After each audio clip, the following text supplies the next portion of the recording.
آج کی اس ویڈیو میں آپ دیکھنے والے ہیں ڈرامہ سیریل ارطغرل غازی کے لیے آنے والی ایپیسوڈ کے بارے میں۔ ویڈیو شروع کرنے سے پہلے آپ میرے چینل کو سبسکرائب کر دیں اور بیل کے بٹن کو دبا دیجیے گا تاکہ آنے والی ویڈیوز کا نوٹیفیکیشن آپ کو ٹائملی ملتی رہا کرے۔ اس ایپیسوڈ میں آپ دیکھنے والے ہیں بابر اپنے دوستوں روشان اور گلنور کے ساتھ باتیں کر رہا ہوتا ہے۔ وہ ایک دوسرے کا مذاق بنا رہے ہوتے ہیں، وہ گپیں گا رہے ہوتے ہیں۔ رامسی ان کو مزے مزے کی کہانیاں سنا رہا ہوتا ہے۔ وہ سارے لوگ ہنس رہے ہوتے ہیں، تبھی وہاں ارطغرل آ جاتا ہے۔ ارطغرل ان لوگوں کو کہتا ہے کہ اللہ تم لوگوں کو ہمیشہ ایسے ہی ہنستا مسکراتا رکھے۔ آپ دیکھیں گے وہ ان لوگوں کے ساتھ بیٹھ جاتا ہے۔ وہ دیکھتا ہے کہ روشان چپ چاپ کر کے بیٹھا ہوتا ہے۔ وہ اس سے پوچھتا ہے روشان تمہیں کیا ہوا ہے، جس کے جواب میں بابر بول پڑتا ہے کہ روشان کو محبت ہو گئی ہے۔ آپ دیکھیں گے ارطغرل یہ سننے کے بعد بڑا ہی حیران ہوتا ہے۔ وہ یہ بات گلنور سے پوچھ کے کنفرم کرتا ہے کہ کیا واقعی ایسا ہے۔ دیکھیں گلنور بھی اس کو کہتا ہے کہ ہاں واقعی روشان کو محبت ہو گئی ہے۔ اس کے بعد آپ دیکھیں گے ساگ ارطغرل سے کہتا ہے کہ ہمارے پاس کافی دور سے ایک شاعر آیا ہے، آپ تھکے ہوں گے لیکن یہ چاہ رہا تھا کہ آپ کی موجودگی میں ہی اپنے فن کا مظاہرہ کرے۔ آپ دیکھیں گے ارطغرل جب یہ دیکھتا ہے کہ ایک شاعر بیٹھا ہوا ہے تو اس کو کہتا ہے کہ چلیں پھر شروع کرتے ہیں۔ آپ دیکھیں گے وہ شاعر ان کو اپنی شاعری سنانا شروع کرتا ہے۔ آپ دیکھیں گے ابھی وہ شاعر اپنی شاعری سنا کے ارطغرل اور اس کے دوستوں کو لطف اندوز کرا ہی رہا ہوتا ہے کہ وہاں غنی آ جاتا ہے۔ غنی ارطغرل کو بتاتا ہے کہ عبدالرحمن آیا تھا اور میں نے اس کو روکنے کی کوشش کی لیکن وہ میری بات نہیں مانا اور وہ واپس چلا گیا، اور اس نے یہ خبر دی ہے کہ کل نویان اپنے کسی جاسوس سے ملنے والا ہے جو کہ سلطان علادین کے محل میں کام کرتا ہے۔ یہ خبر سننے کے بعد ارطغرل سیدھا آرتک بے کے پاس جاتا ہے اور اس کو یہ خبر بتاتا ہے۔ آپ دیکھیں گے آرتک بے اس کو کہتا ہے کہ مجھے یقین ہے کہ نویان کو بھی یہ پتا ہے کہ عبدالرحمن ہمارے لیے کام کر رہا ہے اور اس نے یہ ساری گیم اس لیے کی ہوگی کہ وہ آپ کو پکڑ کے مار سکے۔ آرتک بے یہ بھی کہتا ہے کہ اگر یہ سب سچ ہے تو پھر عبدالرحمن بہت بڑی مشکل میں ہے، ہمیں اس کی جان بچانی ہوگی۔ لیکن آپ دیکھیں گے ارطغرل کہتا ہے کہ نویان عبدالرحمن کو بھی نہیں مارے گا، وہ اس کو مارنے کے لیے پہلے اس کو اذیتیں دے گا تاکہ لوگوں کے لیے یہ اس کے خلاف غداری کرنے کا ڈر بیٹھ جائے۔ ویورز ایک طرف تو یہ ہو رہا ہے کہ ارطغرل لوگ اپنے ساتھی کو بچانے کے لیے پلاننگ کرنے کی کوشش کر رہے ہیں، جبکہ دوسری طرف حائمہ خاتون نے مہردین اور اس کی بیٹی کو کھانے کی دعوت دی ہوتی ہے۔ آپ دیکھیں گے مہردین جب کھانے کی دعوت پہ جانے لگتا ہے تو وہ اپنی بیٹی گونچا گل کو کہتا ہے کہ جیسا کہ تم جانتی ہو کہ تمہاری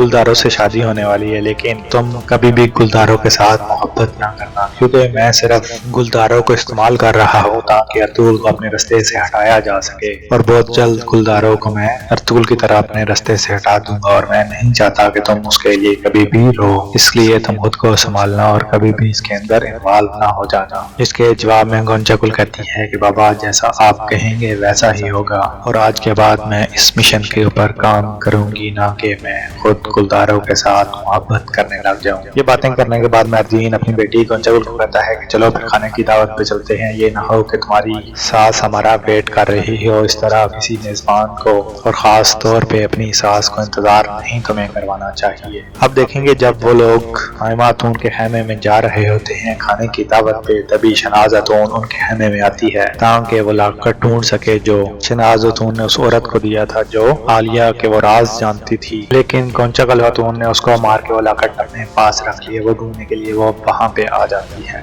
آپ دیکھنے والے ہیں شہناز خاتون ان کے خیمے کے اندر وہ لاکٹ ڈھونڈ ہی رہی ہوتی ہے، اس کو وہ نہیں مل رہا ہوتا۔ تبھی آپ دیکھیں گے اس کو آواز آتی ہے گونچا گل خاتون کی، وہ باہر باتیں کر رہی ہوتی ہے گلداروں کے ساتھ، جسے سن کے شہناز خاتون محتاط ہو جاتی ہے۔ آپ دیکھیں گلداروں اور گونچا گل باتیں کرتے خیمے سے دور جاتے ہیں، تبھی شہناز خاتون ان کے خیمے سے نکل کے اپنے خیمے کی طرف بھاگ جاتی ہے، اور اللہ اس کے راز کو راز رکھ کے اس کی عزت کو بچا لیتا ہے۔ ویورز اس ایپیسوڈ میں آپ یہ بھی دیکھنے والے ہیں ایک طرف تو ارطغرل عبدالرحمن کو بچانے کے لیے آرتک بے کے ساتھ مل رہا ہوتا ہے کہ اس کو کیسے بچایا جا سکے، جبکہ دوسری طرف اس کے دوست اس وجہ سے پریشان ہوتے ہیں کہ اب عبدالرحمن کو نویان مار نہ دے تاکہ اس کی اصلیت اس کو پتہ چل چکی ہے۔ آپ دیکھیں گے ارطغرل آرتک بے سے بات کرنے کے بعد سیدھا اپنے خیمے میں جاتا ہے جہاں اس کی ماں اور اس کا بھائی گلداروں بیٹھے ہوتے ہیں۔ وہ ان کو یہ ساری بات بتاتا ہے کہ اس طرح عبدالرحمن جو کہ میرے ساتھ مل کے کام کر رہا تھا اب نویان کے قبضے میں ہے اور نویان اسے استعمال کر رہا ہے اس طرح مجھے اپنی چالوں میں پھنسانے کے لیے۔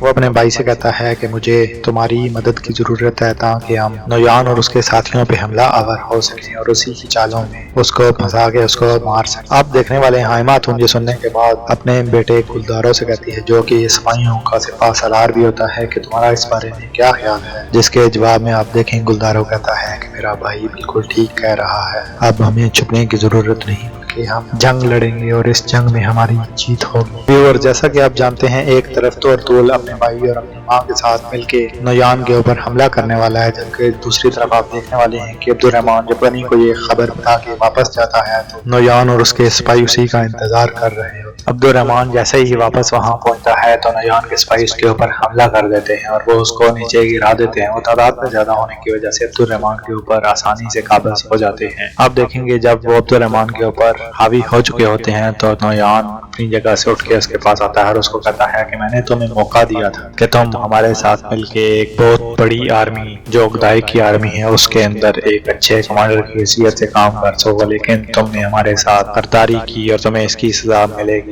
जिसके जवाब में आप देखेंगे अब्दुर्रहमान कहता है कि मुझे तुम्हारी और तुम्हारी आर्मी की जरूरत नहीं है और ना ही मैं तुमसे डरता हूँ। मुझे जिस रब की जात ने जिंदगी दी है वही मौत देने पे कादर है और मैं इस्लाम की सरबुलंदी के लिए हमेशा लड़ता रहूंगा। अगर मेरी जान चली भी जाती है तो मैं शहादत के रुतबे पर फाइज हूँगा। मुझे तुम्हारी किसी भी बात से डर नहीं लगता। इसके बाद आप देखें नोयान उसको बताता है कि मुझे पता था कि तुम मेरे साथ गद्दारी कर रहे हो और मैं अर्तुगरुल को अपने जाल में फंसाने के लिए सब कुछ कर रहा था। वो कहता है तुमने अपने हाथों से अब अर्तुगरुल को मेरे हवाले कर दिया है। उसको ये भी बताता है कि जो खबर तुम अभी अर्तुगरुल को दे के आए ये खबर उसके लिए आखिरी खबर होने वाली है, क्योंकि वो हमारे जंगल में फंसने वाला है। उसको बताता है कि ये सारा कुछ प्लान था ताकि अर्तुगरुल को हम अपने काबू में कर सकें। आप देखेंगे जब अब्दुर्रहमान ये सुनता है तो बहुत ज्यादा परेशान हो जाता है। उसके बाद नोयान अब्दुर्रहमान को कैद खाने में डाल देता है। वो उसको कहता है कि जब अर्तुगरुल का सर मैं लेके आऊंगा उसके बाद मैं तुम्हें भी कत्ल कर दूंगा।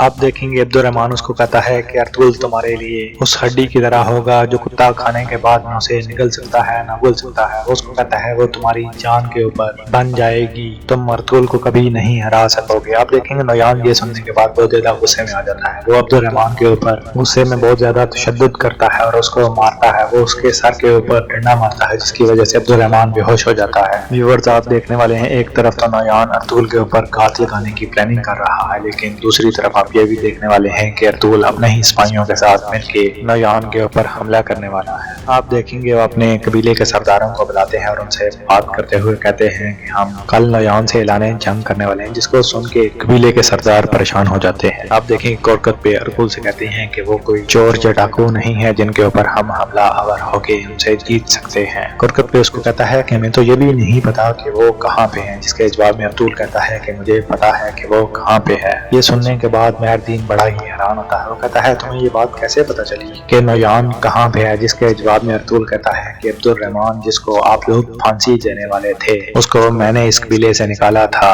क्योंकि वो कसूरवार नहीं था और अभी उसकी जिंदगी खतरे में है क्योंकि वो नोयान के साथ मिलके मेरे लिए जासूसी कर रहा था। वो उसको बताता है कि कल हम हमला करेंगे अब्दुर्रहमान को बचाने के लिए और नोयान को उसके असल ठिकाने पे पहुंचाने के लिए। वो कहता है कि कल नोयान मुझ के ऊपर घात लगाने के लिए अपने सिपाहियों के साथ आएगा। वो उसको कहता है उसकी जो जगह है जहाँ वो छुपे बैठे हैं वहाँ उसका एक कमांडर तुंगत होगा। वो कहता है कि मेरा भाई गुलदारो अपने सिपाहियों के साथ उस पहाड़ी के ऊपर हमला करेगा जहाँ पे वो हमारा इंतजार नहीं कर रहे होंगे, लेकिन जहाँ वो मेरा इंतजार कर रहे होंगे वो कहता है मैं वहाँ जाऊंगा और उसके बाकी सिपाहियों को मैं उधर खत्म कर दूंगा और उसकी जो बेस है वहाँ पे मेरा भाई गुलदारो जाके उनके ऊपर हमला आवर होगा और अब्दुर्रहमान को वहाँ से छुड़वाएगा और उसके बाकी सिपाहियों को भी खत्म कर देगा। आप देखेंगे उनकी ये प्लानिंग सुनने के बाद मेहरदीन, कोरकत बे, तैमूर और अरब सब हैरान परेशान हो जाते हैं। वो उनकी ये प्लानिंग सुनने के बाद इस जंग के लिए तैयार हो जाते हैं। वो कहते हैं कि अल्लाह हमारा हामी और नासर हो और अल्लाह हमें इस जंग में फतह जरूर देगा। अगली सुबह आप देखने वाले हैं जब नोयान अर्तुगरुल के ऊपर घात लगाने के लिए अपनी जगह से जा रहा होता है तो वो अपने